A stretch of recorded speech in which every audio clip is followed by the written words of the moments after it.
तर चला मंडळी, पुन्हा एकदा बिबडे पापडप्रमाणेच खानदेशी पान पापड आपण इथं बनवूया. तर तुम्ही बघू शकता अतिशय चविष्ट असणारा हा पापड आपण भाजून खाऊ शकतो. म्हणजेच काय, ज्यांना तळणीचे पदार्थ जास्त आवडत नाही, पण पापड खाण्याची इच्छा होते, तर असा हा मस्त डबलने फुलणारा पापड म्हणजेच खानदेशी पान पापड तुम्ही नक्की ट्राय करा. संपूर्ण सविस्तर रेसिपी दिलेली आहे. रेसिपी बघा. रेसिपी आवडली तर लाईक करायला विसरू नका. तर सगळ्यात आधी आपल्याला जे धान्य आहे ते लक्षात घ्या. ज्वारी अर्धा किलो, तांदूळ 1.5 किलो आणि गहू 4 किलो. जे पातेलं आपण घाटासाठी वापरणार आहोत त्यानुसारच आपल्याला धान्य घ्यायची असतात. तर पापडाची तयारी आपल्याला 3 ते 4 दिवस आधीपासून करावी लागते, हे सगळ्यांना आपल्याला माहीत आहे. सगळ्यात आधी ज्वारीचं पीठ तयार करून घ्यायचं आहे. तर ज्वारी अर्धा तास पाण्यात घातली, व्यवस्थित अर्धा तास भिजल्यानंतर पुन्हा निथळून घ्यायची. त्याचं गाठोडं बांधायचं आणि गाठोडं हे व्यवस्थित रात्रभर असंच ठेवायचं, म्हणजे ज्वारी ओलावा घेते. आणि आता ही ज्वारी आपल्याला थोडी वाळवून घ्यायची आहे, चांगली कोरडी करून घ्यायची. आणि कोरडी झाल्यानंतर याचं आपल्याला चक्कीमधून म्हणजेच गिरणीमधून पीठ करून घ्यायचं असतं.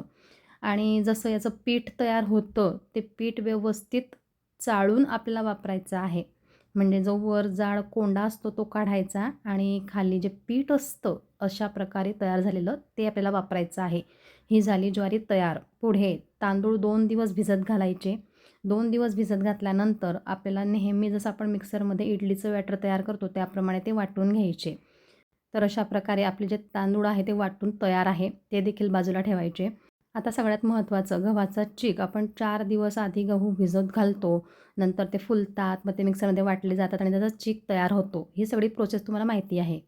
तर असा हा चीक देखील आम्ही 4 किलो गव्हाचा बनवून घेतला. चीक तयार झाल्यानंतर तो मोकळा करून घ्यायचा. यामध्ये वाटून घेतलेल्या तांदळाची जी पेस्ट आहे ती टाकायची. म्हणजे आता गहू आणि तांदूळ एकत्र झाले. यामध्ये साबुदाणा तुम्हाला आवडत असेल तर नक्की टाका. 2 कप साबुदाणा रात्री भिजत घालायचा आणि तो भिजलेला साबुदाणा या बॅटरमध्येच टाकायचा. आता आपण टाकलेले जिन्नस कोणते, तर तांदूळ आणि गहू झाले, साबुदाणा झाला. आता यामध्येच आपल्याला काही मसाले टाकायचे आहेत. तर 50 ग्राम शोप, 50 ग्राम जिरे आणि त्याचबरोबर आपण टाकूया ओवा 50 ग्राम.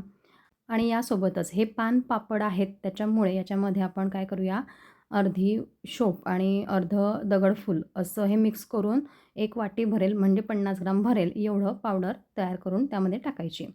तर हे जिन्नस झाले. आता पुन्हा आपल्याला यामध्ये तीळ टाकायचे आहे. ही अतिशय महत्त्वाची, कारण यामुळे खूप छान चव येते. तर 30 वाटी म्हणजेच 50 ग्राम आपल्याला यामध्ये टाकायची आहे. यासोबतच धणे पावडर, जिरे पावडर मिळून 50 ग्राम असे हे सगळे मसाले आपल्याला त्या बॅटरमध्येच टाकायचे आहेत. आणि यानंतर आपण जे ज्वारीचं पीठ तयार करून ठेवलेलं असतं ते देखील या संपूर्ण मसाल्यांमध्येच म्हणजे सगळ्या बॅटरमध्येच एकत्र करायचे आहे. सगळे व्यवस्थित आपण एकजीव करून घ्यायचे. व्यवस्थित मिक्स करून घ्यायचं आणि गरज पडत असेल तर थोड्याफार पाण्याचा वापर इथं आपण करू शकतो. म्हणजे हे जे बॅटर आहे ते घट्ट व्हायला नको, तर थोड्या प्रमाणात पाणी टाकून आपण हे थोडं पातळ करायचं.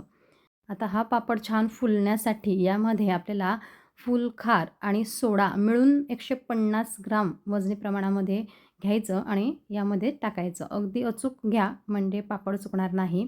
हे सगळे जिन्नस आता छानपैकी एकदा पुन्हा मिक्स करायचे आणि आपलं बॅटर आहे ते अगदी पूर्ण तयार आहे असं समजायचं.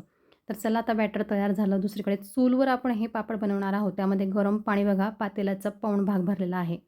त्या गरम पाण्यामध्ये 50 ग्राम आपल्याला मीठ टाकून घ्यायचं आहे. नंतर पाणी बघा छान गरम झालेलं आहे. पण पाण्याचं टेम्परेचर म्हणजे तापमान आपल्याला कमी करायचं आहे, त्यासाठी थोडं थंड पाणी यामध्ये आम्ही टाकलं. आणि चूलमध्ये जी लाकडं आहे ती मागे काढली, म्हणजे इथं जाळ कमी केलेला आहे. आणि त्यावेळेस एका व्यक्तीने सतत हलवत आणि दुसऱ्या जणाने अशा प्रकारे बॅटर टाकत हे पटापट मिक्स करायचं असतं. म्हणजे यामध्ये गाठी व्हायला नको याची काळजी घेत आपल्याला मिक्स करायचं असतं.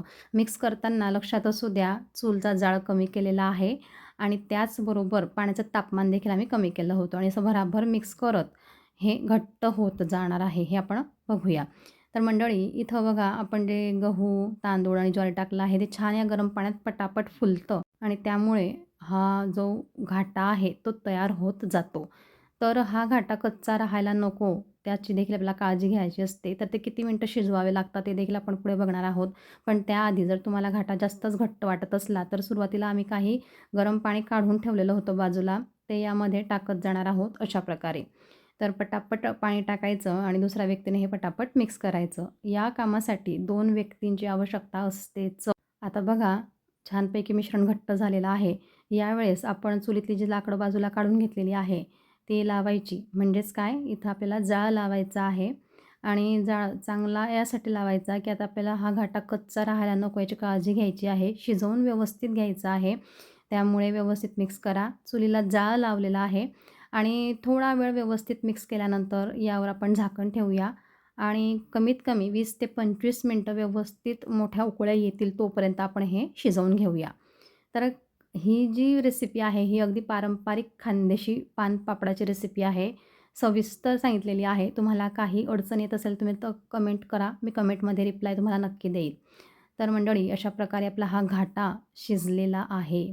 आमच्याकडे म्हणजेच खानदेशामध्ये हे पापड खूप सकाळी लवकर उठून करावे लागतात. त्यामुळे थोडा इथं तुम्हाला अंधार जाणवत असेल. मात्र आता जेव्हा पापड करायला सुरुवात करत आहोत तेव्हा एखादी मोठी साडी ओली करून किंवा कॉटनचा कापड ओला करून अशा प्रकारे खाटांवर आम्ही टाकतो आणि पापड बनवतो. तर पापड बनवण्याची पद्धत म्हणजे अगदी आपला बिबडे पापड बनवतो त्याच पद्धतीने एक कॉटनचा कापड ओला केलेला आहे, ताटावर ठेवलेला आहे आणि हात ओला करत, करत आपण हा पापड थापायचा असतो. तर थापताना खूप गरम असतं त्यामुळे हात ओला करतच थापायचा.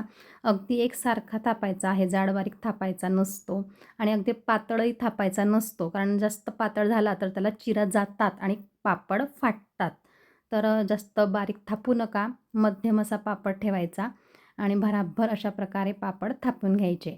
आता हे थापलेले पापड कसे टाकले जातात हे कदाचित तुम्हाला सगळ्यांना माहितीच असेल. तरी पण हा जो कापड असतो तो हा फक्त त्या ओल्या केलेल्या साडीवर आपण पालथ्या घालायचा आणि हळूच ओढायचा आणि अशा प्रकारे मस्त आपला हा पापड तयार होतो.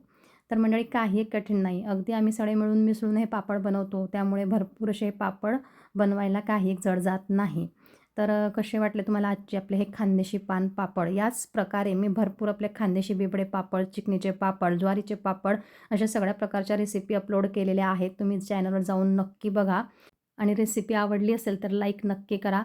शेअर करा ही रेसिपी तुमच्या मित्रपरिवारामध्ये आणि अशा छान-छान नवनवीन तसेच आपल्या पारंपरिक रेसिपी नेहमी बघण्यासाठी तुम्ही चॅनलला सबस्क्राईब करायला विसरू नका. आता 4 ते 5 तास नंतर छानपैकी पापड वाळतात. म्हणजे जळगाव जिल्ह्याचं ऊन तुम्हाला कदाचित माहिती असेल तर खूप कडक ऊन असतं. 4 तासांमध्येच पापड छान वाळतात. तेव्हा साडीला आपण अशा प्रकारे पालथी घालून त्यावर पाणी टाकायचं आणि पापड काढून घ्यायचे. अगदी बिबडे पापडप्रमाणेच हे पापड आहेत. चवीलाही खूप भन्नाट असतात. फक्त यात तिखट घातलं जात नाही. तर अशा प्रकारे हे सगळे पापड तयार झालेले आहेत आणि पापड आपल्याला वर्षभर स्टोअर करायचे आहे. त्यामुळे 2 दिवस कडकडीत उन्हात तापवणं गरजेचं आहे. हे लक्षात असू द्या. छान कडक तापल्यानंतर पापड कोरडा होतो आणि अशा प्रकारे हा पापड आपला दिसतो.